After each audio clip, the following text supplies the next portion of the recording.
Bueno, nosotros tenemos que buscar que nuestras charlas no solo que sean amenas, sino que dejen algún rastro, que dejen alguna enseñanza o por lo menos si no alguna idea. Porque si no, pues hay una cantidad de gente que conversa, que habla mucho mejor que nosotros, que toca temas mucho más importantes y que conoce de los temas. Nosotros somos exponentes de una clase social que está en la búsqueda de la superación.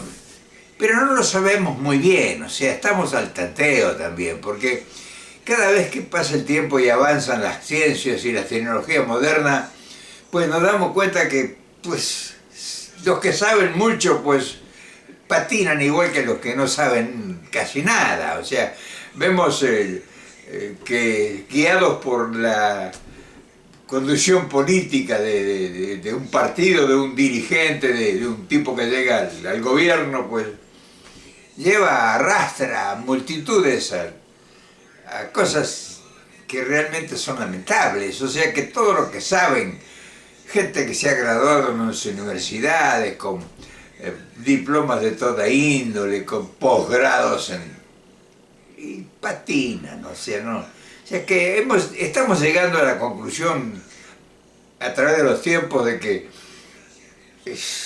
somos relativamente autosuficientes para resolver los problemas que tenemos y que nos hemos acumulado y que nos vamos acumulando. Pero entre este mundo de lucha y de búsqueda están los ganadores y los perdedores. Entonces ya ese es un mundo que atraviesa, pues, digamos, un parangón complicado, conflictuado, porque ¿quién es el ganador?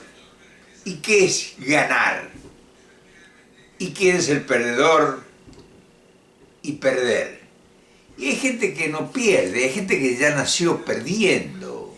O sea, no es que pierden la vida. O sea, hay gente que inicia su existencia pues con una adversidad terrible, que incluso él ni conoce los orígenes de esa adversidad. Y entonces están los triunfadores que nacen en cuna de oro o llenos de privilegios y que esos no tienen problemas, no los tuvieron nunca porque vienen derivados de grandes herencias que quién sabe cómo fueron obtenidas, porque hay herencias en nuestros países, generalmente en nuestros países latinoamericanos, inexplicables. O sea, si fuera uno a rastrear, son productos de corrupciones antiquísimas, porque la corrupción siempre existió, sobre todo de golpes políticos, de dictaduras, en fin, que heredaron fortunas inconmensurables de sus padres que habían sido unos bandidos. Entonces todas esas grandes fortunas que son hoy de prosapias, incluso con títulos nobiliarios, porque se compraban títulos nobiliarios en Europa. O sea, era tanta la chulería, o sea, que era inexplicable. Entonces, pero está dentro de esos dos extremos, que son el gran perdedor y el gran ganador, está el de la clase social, que es el que trabaja, el que genera la riqueza, el que se sacrifica, el que compone la sociedad real. O sea, los privilegiados son escasos, no son, será un 5% de toda la sociedad, será a muchos será un 10% de las sociedades de nuestro país. Y los perdedores son casi el 90%, de los cuales de ese 90%, la mitad son los grandes perdedores. Y está uno flotando en la clase media, que le pusieron clase media, que anda entre la espada y la pared, o sea, luchando. Entonces, es muy difícil hablar de que uno va a hablar de los ganadores. Y hay gente que nació ganando y nunca supo nunca supo de cómo provino su fortuna, sus ganancias, sus beneficios, sus privilegios. ¿Va? Y los otros que sí son los que luchan. Y entonces, de esa clase que está flotando en el medio del sándwich, de esa clase sería bueno que hablemos un poco, porque es una clase que cree en todo, cree en la suerte, cree en Dios, cree en el karma, cree en el adivino, cree en el que le echa las cartas, cree en el que, en fin, el tarot, en fin. Y al mismo tiempo lucha en un medio que siempre es perverso, es un medio extraño, porque no es un medio que es facilitador. Es un medio que, como dije, está en el medio de los dos extremos, que generalmente es el que pudiera ser, digamos, el que llega. Sin embargo, los de la clase baja, cosa curiosa, es de donde han salido las grandes revelaciones de las sociedades, no de la clase media. Generalmente los grandes triunfadores, los grandes que han sorprendido al mundo, a sus sociedades, y que han ingresado incluso en la historia, son los que nacieron reventados, de padres elementalmente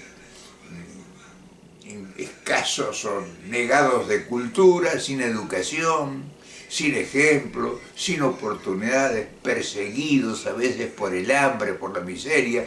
Generalmente en Latinoamérica muchos somos o son hijos o nietos de inmigrantes que huían de las guerras, de las hambrunas en Europa, aquella aventura del siglo pasado, del 2 siglos pasados, esas grandes aventuras de guerras incomprensibles hoy las ve uno a través de la historia y dice, ¿para qué tanta guerra, tanta masacre, tanta matazón, tanta lucha para terminar en esto? Pero entonces los hijos o los nietos de esos que huían, uno puede hablar de experiencias personales, son los de la clase baja, que llegaron a los lugares sin nada, a pesar de que muchos fueron privilegiados, pues llegaron. Y entonces la lucha empezó a ellos ni bien nacieron. Y entonces, ¿qué son las luchas de esa gente? Y uno se hace una ayuda en memoria, porque dice, bueno, a ver si no cometo tantos errores al exponer una idea. Es posible que la idea nos supere. O sea, uno toma temas todos los días. Hay que ser honesto en esto, ¿no? Uno toma todos los días temas que, generalmente los temas que nosotros tomamos en este espacio son superiores a nuestras capacidades. Lo bueno que tenemos nosotros es que lo reconocemos y al mismo tiempo de ese juego entre reconocer los errores y todo, estamos aprendiendo. Somos voraces, curiosos, voraces buscadores de a ver qué nos sirve o qué podemos incorporar, no al relato, sino qué podemos incorporar para mejorar lo nuestro, nuestra vida, o sea, para buscar un camino, una salida que por lo menos viva uno en paz. Porque el problema es que el problema comienza individual, pero después uno mismo se va complicando con la familia, con los hijos, y es una lucha feroz, porque estos tiempos, antes por lo menos había países donde la familia se realizaba, quería, con el trabajo, con el ahorro, con el esfuerzo, con la unidad de toda la familia, llegaban a tener la casa propia, un bienestar, en fin, disfrutaban de bonanzas que eran producto del sacrificio. Pero cada vez han ido alejándose esas realidades que nunca debieron desaparecer, porque todo eso se dio siempre en lugares con mucha riqueza. O sea, nuestros países, generalmente en toda Latinoamérica, son países con enorme riqueza, que solamente los pobres son los que están observando que la riqueza, desde el tiempo de la conquista, hace 500 años, se la están llevando otros. Entonces, no hemos aprendido nosotros a averiguar por qué pasó y por qué sigue pasando durante tanto tiempo. Nuestros historiadores, nuestros hombres de las luces, de la academia, nuestros hombres que realmente, hombres y mujeres, estoy hablando, cuando hablo de hombre hablo del género humano, pero mujeres y hombres, pues que están capacitados, o sea, supuestamente debieran tener ya resuelto por lo menos esa instancia, que nos enseñaran por lo menos a que nos diésemos cuenta, por lo menos, que la historia que nos han contado no es cierta, por lo menos eso.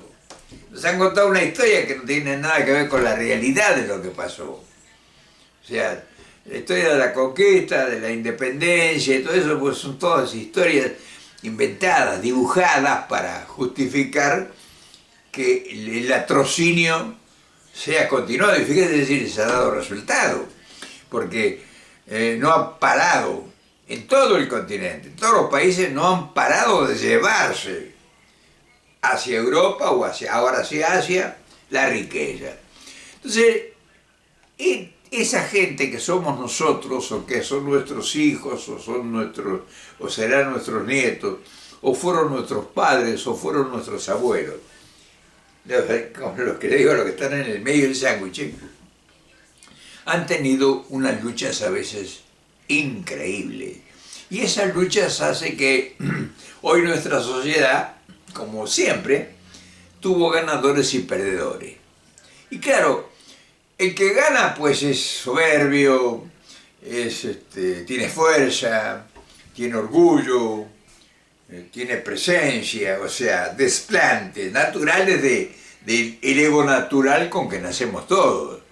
Y el que pierde pues es el fracasado, el resentido social, el que siempre está demandando justicia, el que sabe que todos le mienten para que él siga ahí, y lo han acobardado. Son muy pocos, o somos muy pocos, los que en rebeldía hemos tratado de insistir para aflorar la cabeza. Yo soy uno de esos. Yo soy uno de los más bajos de la escala social, con padres analfabetos totalmente, no sabían ni escribir, lo único que sabían ellos era trabajar. O sea, vivir esa esclavitud que se vive siempre. Y emerger de ahí, y sobre todo alrededor, ¿cómo sería nuestra sociedad, o sea, nuestro mundo, nuestras relaciones? Y gente como nosotros. O sea, ¿quién nos iba a aceptar y nosotros también hacíamos la diferencia? Dice, no, ellos, con esa gente no quiero saber nada, vivir como viven ellos, en fin, la propia, como digamos, la propia culpa de sentirse perdedor, la culpa de sentirse disminuido, superado, pues nos conformaba un estado de complejos terribles. O sea, yo crecí con grandes complejos, terribles, o sea, veía a la gente rica y pues me daba repugnancia, o sea, no sabía cómo calificarlo, entonces decía lo que decían todos. Entonces, esas luchas de los fracasados, de los derrotados ancestralmente, pero no derrotados porque los venció nadie, el enemigo nuestro era nuestra ignorancia. En la medida, fíjense bien, esto es muy importante, en la medida que fuimos adquiriendo algún conocimiento o que fuimos suficientemente audaces como para romper el cerco, como estábamos preparados para la lucha, los que fueron grandes golpes para nosotros, no nos hizo mella, seguimos. O sea, fíjese que a veces cuando uno dice, pero no paró nunca, en ningún momento paró nunca, no, porque estábamos acostumbrados a eso. Entonces cuando habíamos emergido un poco y emprendíamos algo superior, y por ahí venía un golpe terrible, y lo soportábamos. Y en esa vanidad de la debilidad, de la marginación, ese complejo, esa autodefensa inconsciente nos daba fuerza, nos dio siempre eso que otros admiraban y decían, caramba, pero no para, usted no se acobarda. Y no, y eso cuando le decían, usted se acobarda o le tuvo miedo, o usted fracasó porque no está capacitado, eso a uno le inyectaba un potencial que es increíble, que surgía por naturaleza. Y entonces esa búsqueda uno la va realizando y mientras realiza va aprendiendo. ¿A qué se debe cuando uno se eleva? Porque se puede elevar por un golpe de suerte o porque pegan una cosa y vendiendo papel o vendiendo cartón o vendiendo cosas llegue a hacerse millonario, por ejemplo.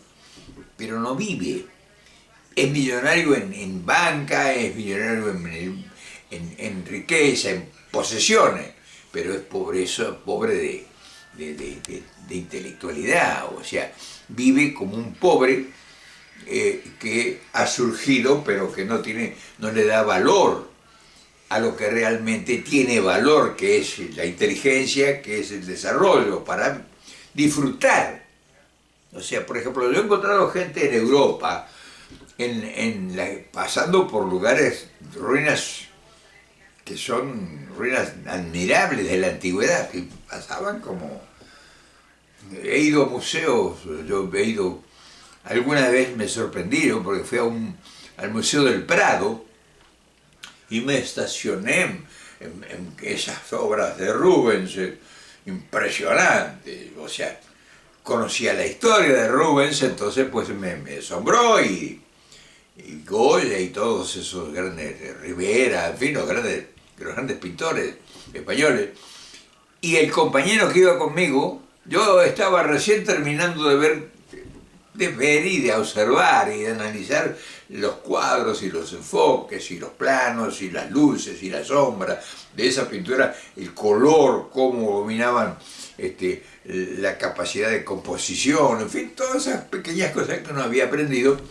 Y el amigo que iba conmigo, de repente dice, ¿todavía estás aquí? Viene, lo veo que viene contento.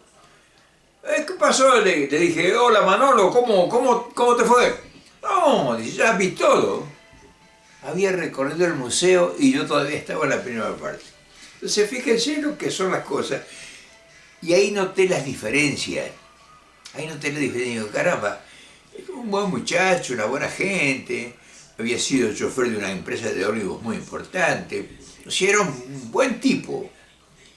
Pero yo que era un pobre diablo, pues me había elevado culturalmente y tenía unos valores que yo incluso no me daba cuenta.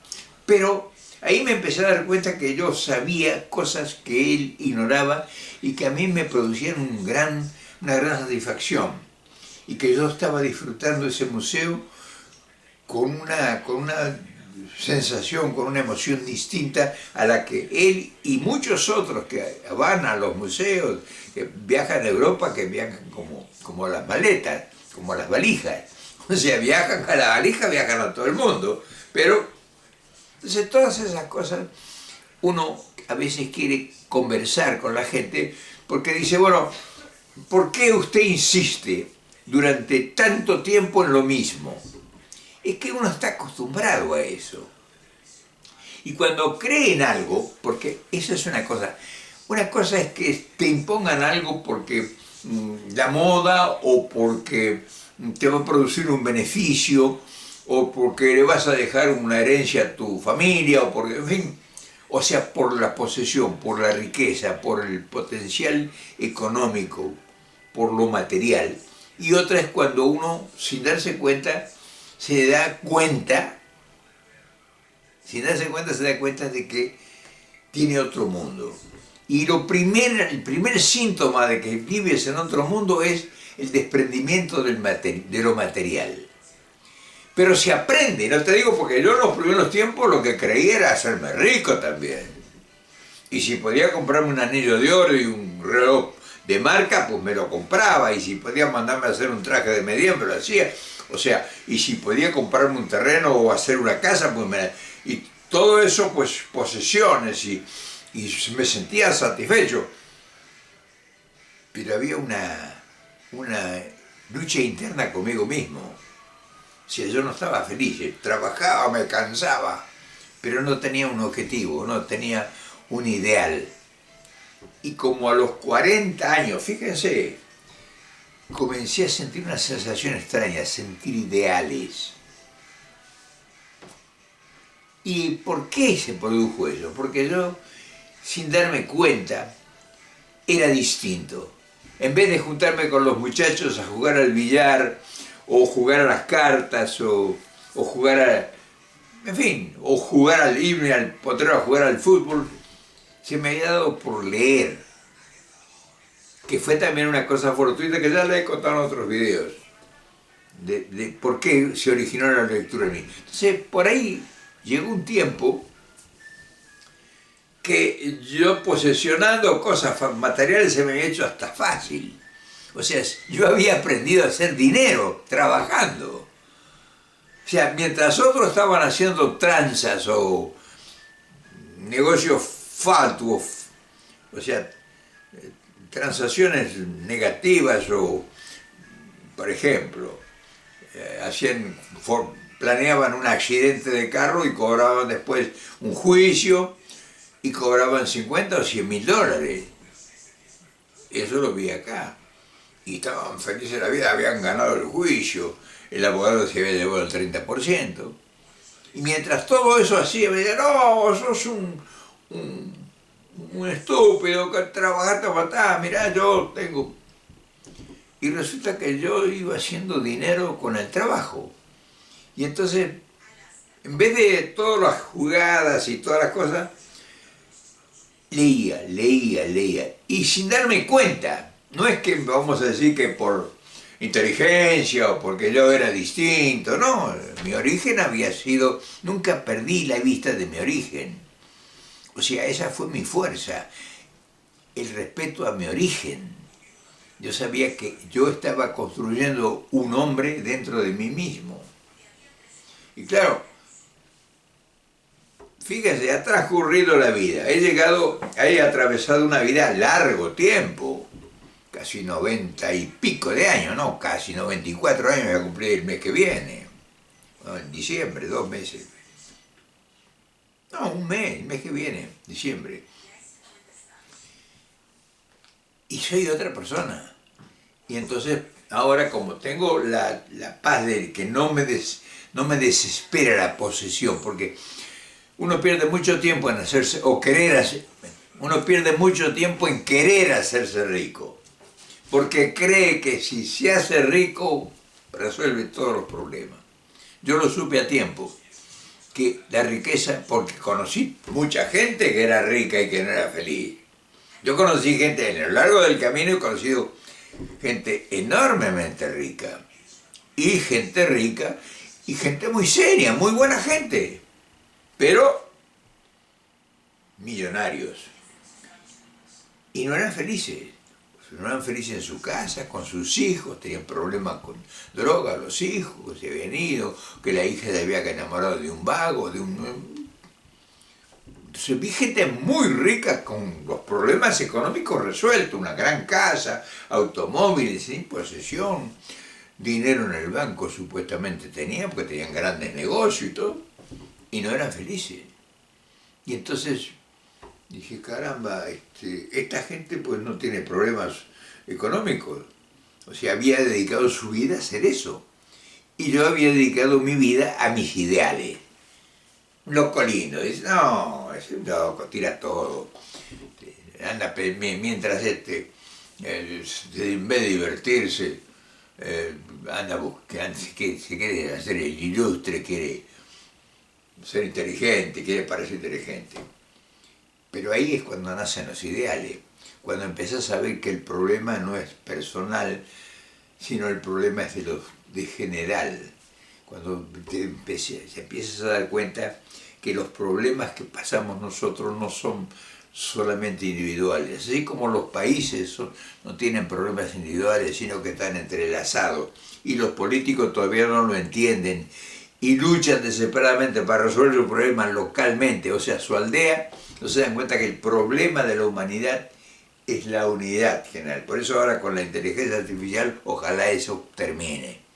Entonces yo quería hoy conversar contigo porque hay dos formas, dije, por ejemplo, de vivir la vida, con ganas o sin ganas. Fíjate, vivir con ganas es poner entusiasmo, no decir, no, estoy cansado, me voy a dormir, no. Yo terminaba de trabajar, me acuerdo, y me sentaba, venía a mi casa, me daba un baño, me sentaba en la computadora y empezaba a escribir. Y jugando, escribí 8 libros, ponele que no sean bestseller, pero están en muchas librerías, y muchas librerías se han agotado incluso. Entonces, con ganas o sin ganas, contento o amargado. Uno de los grandes secretos es no te amargues la vida. No resuelves nada, al contrario, complicas la vida de los demás y la tuya propia.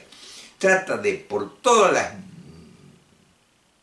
posibilidades de la vida, tomarlo todo con alegría, tomarlo todo por el lado amable, como decía Chespirito, tomado por el lado amable.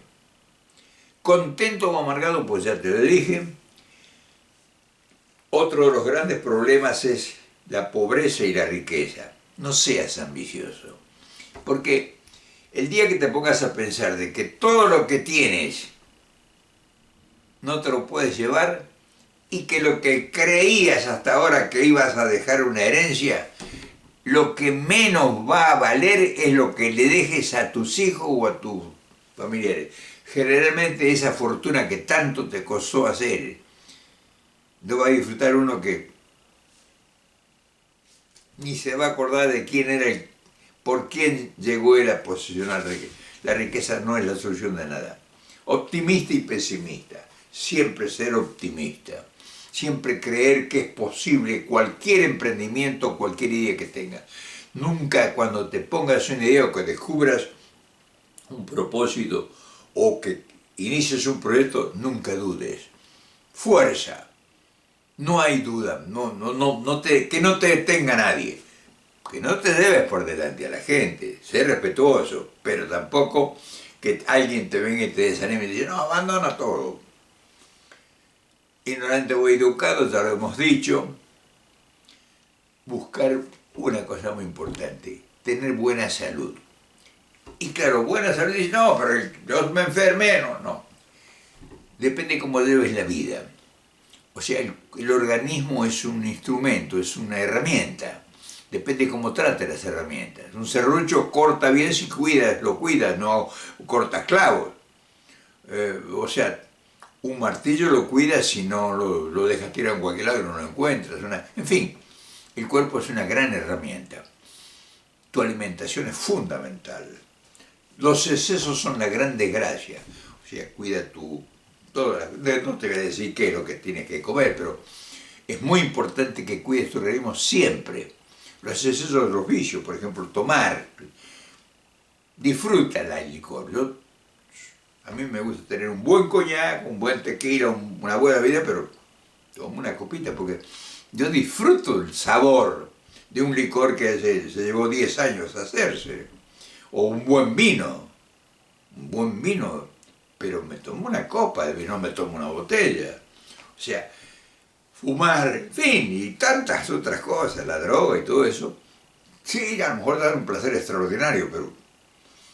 Y un montón de otras cosas que no se hablan, pero que sí se saben que son las que a uno a veces le desvían la cabeza. En fin, hoy quería haberte hablado de todas estas cosas, y lo más importante, no es lo principal, pero lo más importante es tener ejemplos. Generalmente los pobres, los de abajo, tienen muy pocos ejemplos, o tenemos muy pocos, o hemos tenido muy pocos ejemplos porque la gente que nos rodeaba, pues, era como nosotros, menos inquieta y por lo tanto más ignorante que nosotros. Entonces ahí es cuando yo aprendí un secreto. y te lo voy a pasar. Te digo, no es la solución, pero a mí me ha ayudado en la vida, es leer biografías de gente que ha triunfado en la vida. Porque ahí, generalmente los grandes triunfadores de la antigüedad y de todos los tiempos, incluso de ahora, de los tiempos contemporáneos, han sido las luchas que ha llevado esa gente para llegar a lo que fueron, para quedar en la inmortalidad. Esos ejemplos que en esas biografías que hay de todos los grandes personajes de la historia, es lo mejor que te pueda ocurrir en la vida. No solo te vas a entretener porque te vas a meter en la vida y en la época de un personaje y en un mundo que no conoces. Una biografía te lleva a ese mundo que no conoces, a ese tiempo de que no lo viviste, a ese lugar en el mundo que no conociste, y a un personaje que se codeó con unas personalidades importantes.